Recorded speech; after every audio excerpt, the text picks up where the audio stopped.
प्रवर्तन निदेशालय ईडी ने राष्ट्रीय राजधानी दिल्ली में पूर्व मुख्यमंत्री हेमंत सोरेन की कार से 36 लाख कैश बरामद किए थे। इस मामले को लेकर हेमंत सोरेन ने एससी एसटी थाना में मामला दर्ज कराया था कि यह पैसा मेरा नहीं है। इस मामले पर बीजेपी प्रवक्ता प्रतुल सहदेव ने कहा, तो आज हम आपको वो दिखाने जा रहे हैं जो इस राज्य की, इस सरकार की वर्तमान असलियत को दिखाएगा। The lies of Hemant Soren exposed. Hemant Soren और झारखंड मुक्ति मोर्चा के झूठ एक्सपोज्ड होंगे और वो हम आपको दस्तावेजों के साथ करेंगे। देखिए, आपको याद होगा कि जिस समय पूर्व मुख्यमंत्री हेमंत सोरेन मिस्टर इंडिया की तरह 40 घंटे गायब हो गए थे, उनके घर में ईडी का रेड पड़ा था और उस समय जो बातें हुई थी, 40 घंटे के बाद वो झारखंड में प्रकट हुए, रांची में प्रकट हुए और 40 घंटे तक इस राज्य का कोई मालिक नहीं था। सबसे महत्वपूर्ण बात थी कि जो ईडी का उस समय उनके घर में रेड या सर्वे, जिसे भी आप जो भी कर ले, जो भी नाम दे दे, वो चला। ईडी के उस रेड में पूर्व मुख्यमंत्री हेमंत सोरेन, जो उस समय वर्तमान मुख्यमंत्री थे, उनके रूम के वार्डरोब से 36 लाख रुपए बरामद हुए थे।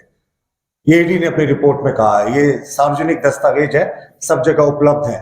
36 लाख रुपए ईडी ने बरामद किए थे पूर्व मुख्यमंत्री हेमंत सोरेन के वार्डरोब से।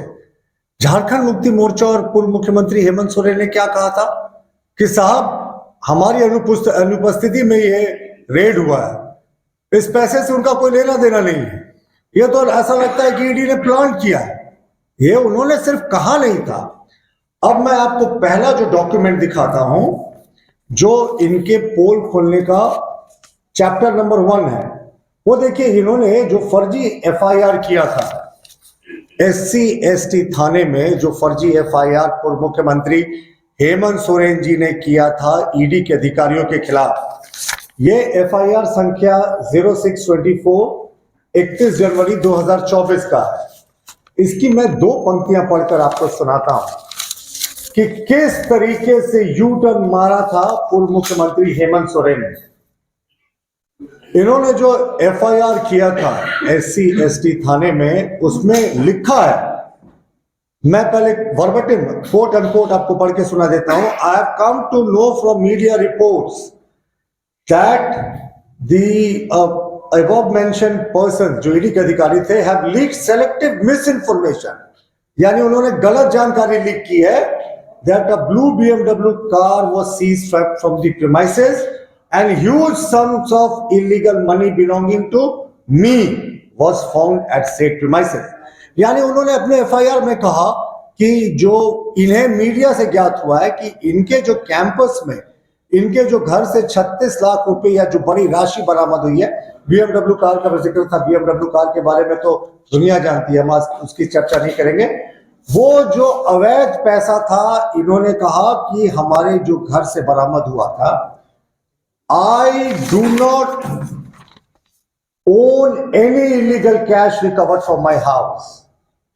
इनका साफ इस एफआईआर में कहना था कि जो 36 लाख रुपए बरामद हुए हैं, मैंने तो वो अंडरलाइन भी कर दिया, ये जो 36 लाख रुपए बरामद हुए हैं मेरे घर से, ये मेरे नहीं है, ये अवैध जो पैसा बरामद हुआ उससे मेरा कोई लेना देना नहीं। पूर्व मुख्यमंत्री हेमंत सोरेन का हस्ताक्षर भी आप यहां देख सकते हैं, जो उन्होंने एससी एसटी थाने में एफआईआर किया था। वो एफआईआर कितना सच था वो तो खैर कोर्ट डिसाइड करेंगे, लेकिन एफआईआर में जो इन्होंने कहा और जो इन्होंने हाई कोर्ट में कहा, बिल्कुल साहब यू टर्न, जैसे गाड़ी यू टर्न मारती है ना, ऐसे जा रही फिर यू घूम गई, हेमंत जी बिल्कुल ऐसे ही यू घूम गए। अब मैं आपको हाई कोर्ट का वो दस्तावेज दिखाता हूं। ये WPCR नंबर 68 ऑफ 2024, ये केस में जो हेमंत सोरेन जी ने आवेदन दिया था उच्च न्यायालय में, बिल्कुल यू टर्न है इनका, बिल्कुल जो कथनी है ये बिल्कुल बदल गया। आपको याद होगा एससी एसटी मामले में उन्होंने क्या कहा था, एससी एसटी थाने में जो आवेदन दिया था, कहा था कि इस अवैध साहब पैसे से साहब हमारा कोई लेना देना नहीं है। उन्होंने तो ये तक कहा था कि ये जो ईडी के अधिकारी है, उन्होंने एक आदिवासी को बदनाम करने के लिए नियत से इस तरीके की खबरें फैलाई हैं। और देखिए हमारे जहांपना का जो बयान था वो पैराग्राफ नंबर 108 जो उसी हाईकोर्ट में दायर पिटीशन, उसमें इन्होंने क्या कहा कि मेरे पेरेंट्स जो हैं वो उनकी उम्र हो गई है, बुजुर्ग हैं और वो बीमार रहते हैं और दिल्ली में उनका ट्रीटमेंट हो रहा है, इसलिए मैं दिल्ली में कैश रखता हूं अपने घर में, सेट प्रीमाइसेस अपने घर में, ताकि कोई मेडिकल इमरजेंसी आ सके तो मैं उससे निपट सकूं। यानी साहब का जो यू टर्न था वो 5-7 दिन के अंदर ही यू टर्न मार दिया। पहले कहा जो अवैध पैसा बरामद हुआ उससे कोई लेना देना नहीं SC/ST केस में, और जो हाई कोर्ट में इन्होंने एफिडेविट करके कहा, जो इन्होंने केस किया उसमें स्पष्ट कर दिया कि साहब ये जो पैसा था ये मेरे बुजुर्ग माता पिता के इलाज के लिए मैंने मेडिकल इमरजेंसी के लिए अपने दिल्ली आवास में रखा था। यानी इतना अपने रंग बदलते देखा है किसी को। वो यही नहीं रुके, सबसे इंटरेस्टिंग लाइन है, the petitioner also kept some cash at the said premises which is received as donation by the Jharkhand Mukti Morcha, a registered political party। यानी खुद के साथ JMM को भी लपेट लिया। उन्होंने कहा साहब ये पैसा मेरा नहीं था, ये तो JMM ने मुझे डोनेशन दिया था और मैं उस डोनेशन के पैसे को, दान के पैसे को मैंने अपने प्रीमाइसेस में रखे थे। तो ये इनके लाइज जो है, झूठ है, ये एक्सपोज हो गए। एक आप देखेंगे ये FIR, एक इस FIR की कॉपी में हेमंत सोरेन कहते हैं साहब हमारा इस पैसे से कोई लेना देना नहीं। हाई कोर्ट के इस आवेदन में कहते हैं साहब ये मेरा पैसा था, मैंने अपने माता पिता के इलाज के लिए रखा था और ये झारखंड मुक्ति मोर्चा ने मुझे डोनेशन यानी दान के रूप में दिया था। यानी इतना यू टर्न उनका झूठ, झारखंड मुक्ति मोर्चा का झूठ।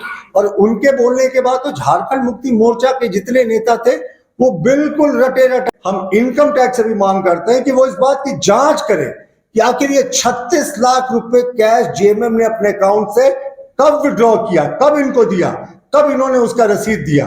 आखिर दान का भी तो रसीद होता है। यानी आप जितना झूठ बोलेंगे ना उतने अपने बनाए दलदल में फंसते जाएंगे। तो हमारी ED से मांग है, इनकम टैक्स से मांग है कि इस पूरे प्रकरण की गहनता से जांच हो। ये ना सिर्फ SC/ST एक्ट का दुरुपयोग कर रहे हैं बल्कि अदालत को गुमराह कर रहे हैं। या तो वो SC/ST केस में सही बता रहे थे या तो वो अदालत में सही बता रहे थे, या हो सकता है दोनों जगह झूठ बोल रहे हो।